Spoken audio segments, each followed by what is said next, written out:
Téléspectateurs, mesdames et messieurs, bonjour et bienvenue sur le plateau de la télévision Renaissance. C'est le journal parlé en français. Plus de 800 familles des victimes des crimes qui se commettent au Burundi ont déjà confié leur dossier au collectif des avocats des victimes et des parties civiles pour les aider à porter plainte devant la Cour pénale internationale CPI. Parmi ces familles, plus de 500 familles sont récentes, y compris plus de 400 familles des victimes du parti FNL. Maître Armel Nyongele, l'un de ces avocats, encourage d'autres Burundais de leur confier de ces dossiers afin de porter loin les atrocités qui caractérisent le pouvoir de Bujumbura. Je vous propose de le suivre.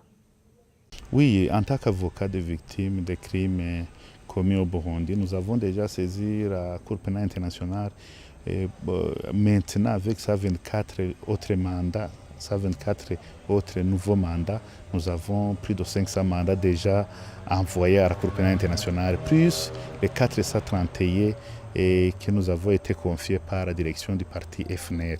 Donc c'est plus de 800 victimes et ça montre que la population burundaise commence à être sensibilisée et d'accepter de témoigner dans l'objectif de la lutte contre l'impunité.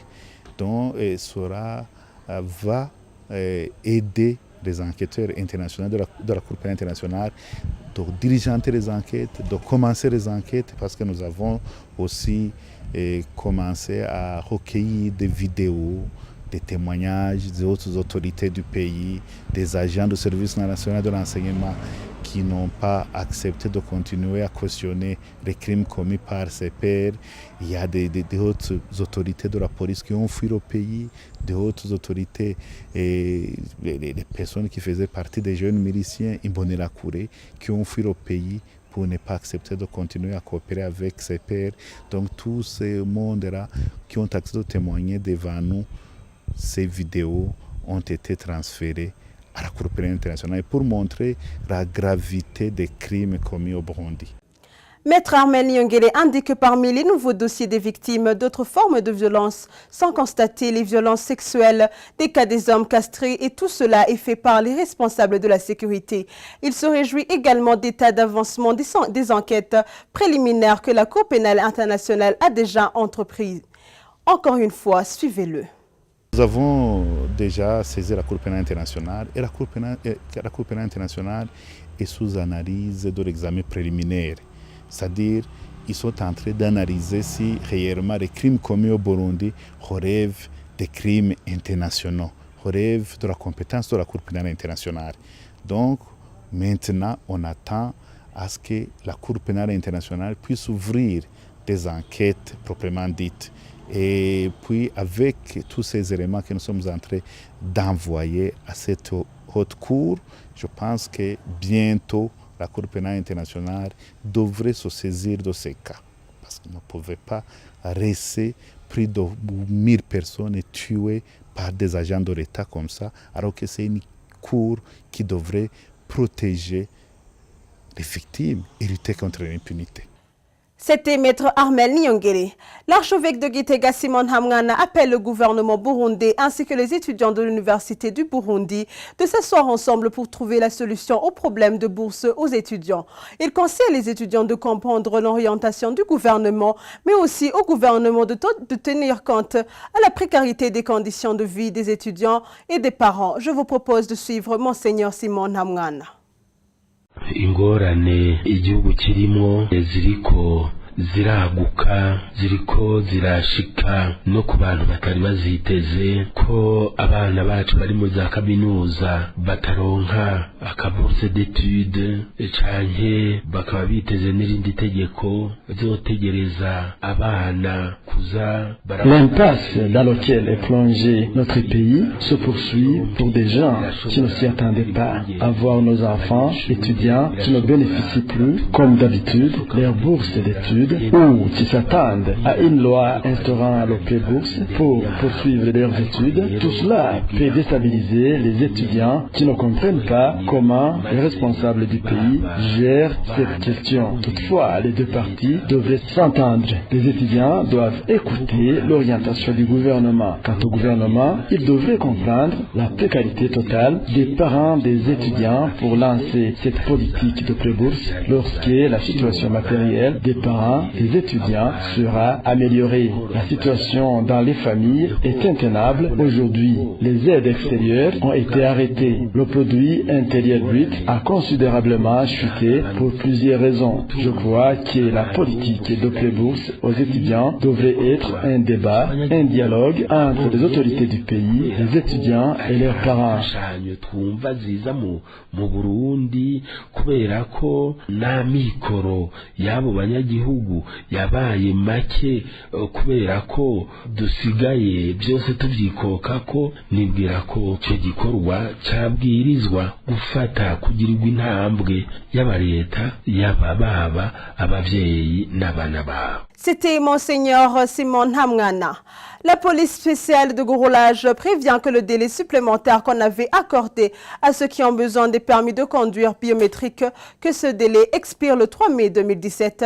Le commandant de la PCR, Mousselemou Innocent, rappelle aussi que le permis biométrique est délivré uniquement à ceux qui se présentent au bureau de la PCR. Je vous propose de le suivre. On a remarqué que bon nombre de citoyens burundais et étrangers résidant ici ont répondu favorablement à l'appel lancé pour changer le permis de conduire. Et on a cependant remarqué qu'il y en a d'autres qui traînent encore les pieds pour venir changer le permis de conduire. Nous profitons de cette occasion pour leur rappeler que la période qui avait été prolongée de 6 mois expire en date du 3 mai 2017. Vous comprendrez donc que ceux qui ne sont pas encore venus doivent le faire dans les meilleurs délais pour ne pas rencontrer des désagréments au-delà de la date du 3 mai 2017. Et profitons de cette occasion pour communiquer à l'opinion que depuis un certain temps, il y a des escrocs qui sont en train de tromper la population, surtout ceux qui viennent de l'intérieur du pays, en prétendant pouvoir leur faire des permis de conduire biométriques. Et nous profitons de l'occasion donc pour dire que le permis de conduire biométrique est falsifiable, que tout ce qui peut être fait, ce sont des copies, des photocopies qu'ils font pour donc tromper ceux qui ne connaissent pas ce que c'est. Le permis biométrique est considéré comme un billet de banque. Il ne peut donc, à ce titre, il ne peut donc pas être imité facilement. Donc, il ne peut pas être dupliqué. Le seul moyen d'avoir un permis de conduire biométrique est de se présenter à la police de roulage et de sécurité routière et de remplir les formalités qui sont exigées. C'est un autre cas parmi plusieurs d'autres d'une victime qui a été torturée par les agents de renseignement et des policiers alors qu'il se rendait au service qu'il avait abandonné il y avait au moins 4 mois à cause de la sécurité. Il a été arrêté au niveau de Kayanza où il s'est vu embarqué dans la voiture de ses ravisseurs qui l'ont conduit dans un endroit qu'il n'a pas pu identifier. Il a reçu des piqûres de seringue. Jusqu'à maintenant, il ne sait pas de quel produit on lui a injecté. Suivez son témoignage. Quand on avait dépassé Kayanza, j'ai vu, donc le bus s'est arrêté brusquement. Et là, j'ai vu 4 personnes, toutes armées de fusils. Mais l'une d'entre elles portait une tenue policière. Ils m'ont fait descendre du bus. Et ils ont donné l'ordre au chauffeur de quitter le lieu, que mes ravisseurs m'ont amené vers une autre voiture, Probox. Tout au long du chemin, ils m'ont battu en me disant « Sale chien de Tutsi, tu croyais qu'on ne t'attraperait pas. Maintenant, on va te tuer et personne ne saura où se trouvent tes restes. » Ils m'ont fait embarquer dans leur voiture. Ils m'ont injecté quelque chose dans le bras, je sais pas quoi, et ils m'ont mis la cagoule. Quand ils m'ont injecté ces produits-là, donc je me suis évanoui. J'étais presque dans le coma, je ne savais rien de ce qui se passe à mes alentours. Je me suis réveillé la nuit, étant dans une maison toute noire. Je ne sais pas exactement où c'était, mais probablement que c'était dans une forêt. Donc je me suis réveillé avec beaucoup de maux de tête. Mes côtes me faisaient très mal. J'avais aussi des troubles de mémoire, de telle façon que donc c'était très difficile de me remémorer de ce qui s'est passé. Donc, quand je me suis réveillé, mes ravisseurs étaient à l'extérieur. Ils discutaient de mon sort. Les uns disaient on va le tuer, les autres disaient non, on ne peut pas le tuer parce qu'on a vu que ce n'était pas un rebelle. Nous avons vu son badge de travail. Donc, j'ai profité du fait qu'ils étaient à l'extérieur. J'ai envoyé un message à 2 membres de ma famille et je les ai effacés vite fait. Quand ils sont revenus à l'intérieur, ils ont vu que j'étais réveillé. Ils ont commencé à me questionner, à me demander où nous faisions des entraînements. Je ne pouvais pas leur répondre. Ils commençaient à me donner des coups de pied. Durant la nuit, il s'est réveillé étant abattu et a entendu des disputes entre ses ravisseurs. Il cherchait qui parmi eux avait posté son arrestation sur les réseaux sociaux. Ils ont finalement décidé de l'évacuer vers un autre endroit, paraît-il entre Kayanza et Ukeye, estime la victime. Je vous propose de l'écouter encore une fois. Ils ont pu savoir que mon cas circule déjà sur les réseaux sociaux. Donc, ils continuent à recevoir des téléphones. Ils se disputaient entre eux en disant qui nous a trahis, qui a donné ces alertes. Moi, je ne savais rien. Donc, pendant la nuit, ils ont pris la décision de me faire quitter le lieu. Ils m'ont injecté encore une fois leurs produits. Et ils m'ont mis encore une fois aussi la cagoule.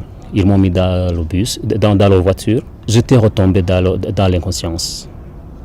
Je me suis réveillé le lendemain, étant au bord de la route goudronnée. Donc, Kayanza, Bujumbura. C'était exactement. Je ne peux pas être sûr, mais c'était entre Kayanza et Ukeye. Ouais. Donc, à mon réveil, j'ai trouvé beaucoup de personnes qui m'entouraient. Ils m'ont bombardé de questions en me demandant ce qui s'était passé. Je ne pouvais pas leur répondre. Mais là, une personne a proposé de me donner un bout de papier et un stylo pour écrire ce qui s'est passé.